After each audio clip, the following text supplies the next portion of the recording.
Hi, Ward Sandler here with another episode of Get Leads Online. I'm here with Justine Clay. How's it going, Justine? Great, thanks. How are you? Good, good. Thanks for coming on the podcast. Thanks for having me. Um, no problem. So we'll jump right into it. If you could just tell us a little bit about your company and what you do.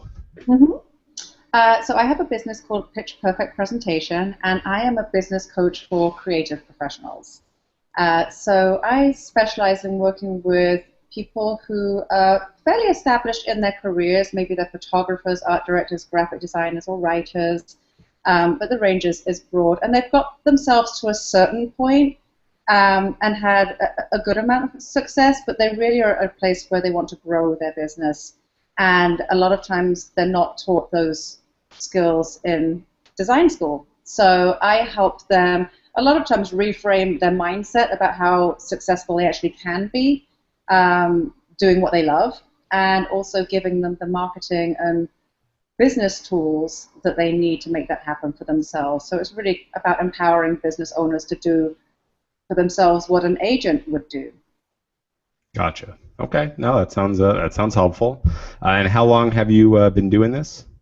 Well, I've been doing the coaching for 4 years. My prior business was creative management, and I've been managing creative talent for 15 years. So for about 4 years, I was doing both, and now I do exclusively the coaching.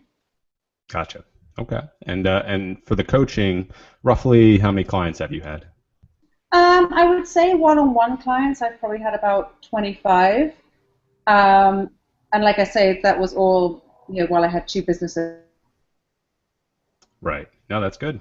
And just in general, do you have sort of a rough timeline as far as how often you get new clients, or is it pretty varied?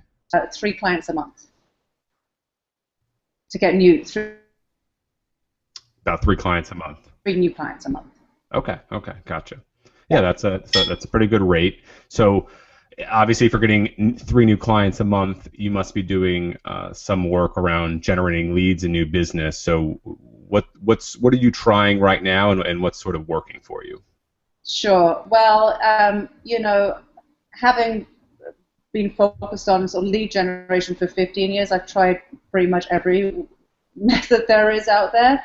And what I have found is working for me now, which is what I really teach my clients, is to develop a marketing strategy, one that works for you, that is aligned with your talents and what you enjoy to do. So if you're a good writer, then focusing on a newsletter, or if you're great on camera and you have that connection, maybe doing videos or whatever it might be.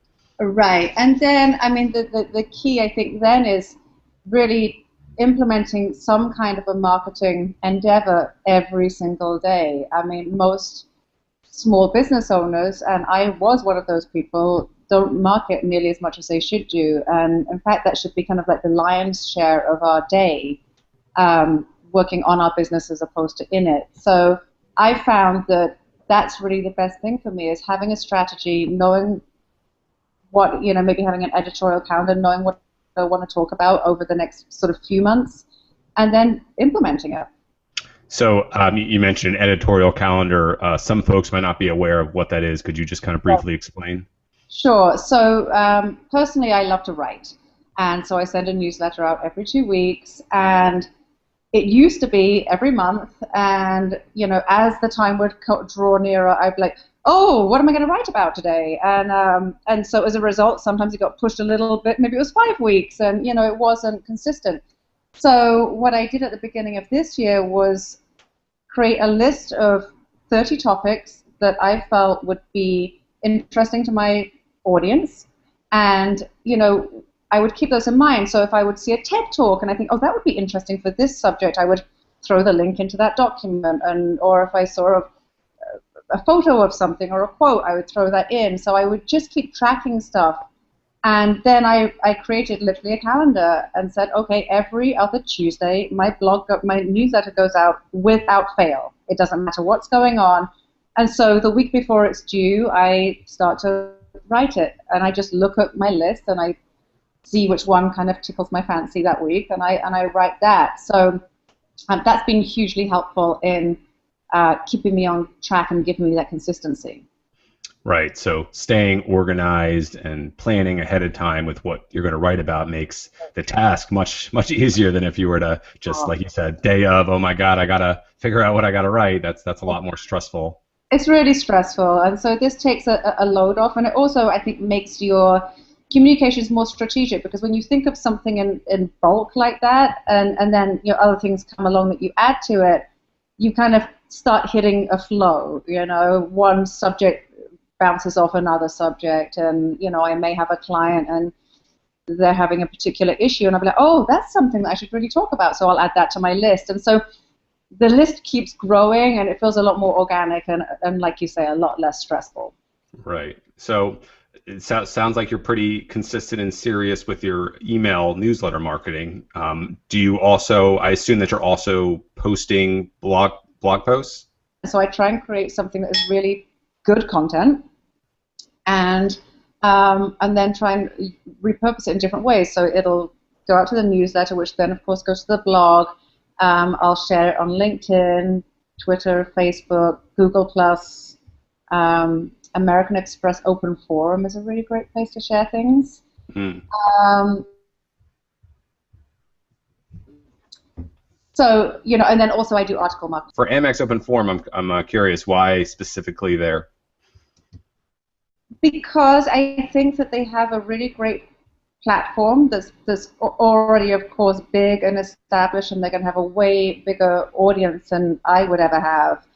And it's a place, like we were talking before we went on air, that of course we do things to promote ourselves, but the overall goal is to provide content that helps other people. And it's a pretty active forum of entrepreneurs on there. So if I can share something, or I will also go on and offer advice to people, or answer questions every now and again as well. So I like that format. Gotcha. Okay, so it sounds like you've had a lot of success with blogging and email marketing. So what have you tried that has not worked so well? Such as things to avoid, basically.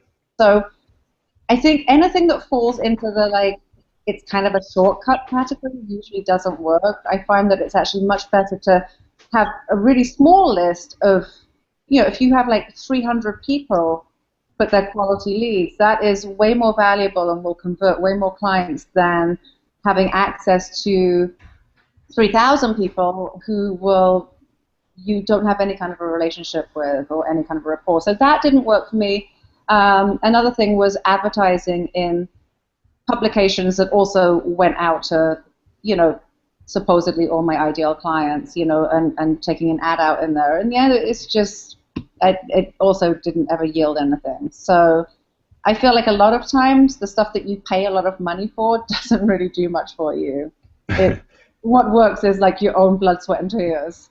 Right. Have you tried Google AdWords before? Yeah, my husband also works with me partially in my business, and he works on the kind of analytics, AdWords, SEO kind of side of things. So while I have a very top-level understanding of what that entails, I probably couldn't speak to it very intelligently. Well, so are you aware if it's working or not for you? We tried a couple of things, but in the end, I don't know that we tried it long enough to see if I got any quality business from it. So I feel like that might be something that I might invest in more, because it does add up. It might seem like it's, you can target it and everything else, but it does add up when it's $5 every day, and you have to do it for a certain amount of time and all of these things. So I feel like that might be something I might invest in more as I get larger and I have more traffic to figure out where it's coming from. Right. Have you ever done any kind of webinars?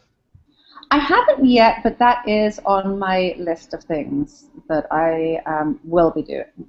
Okay. And just curious regarding ebooks, or have you ever released any kind of an ebook or online publication besides a newsletter or blog?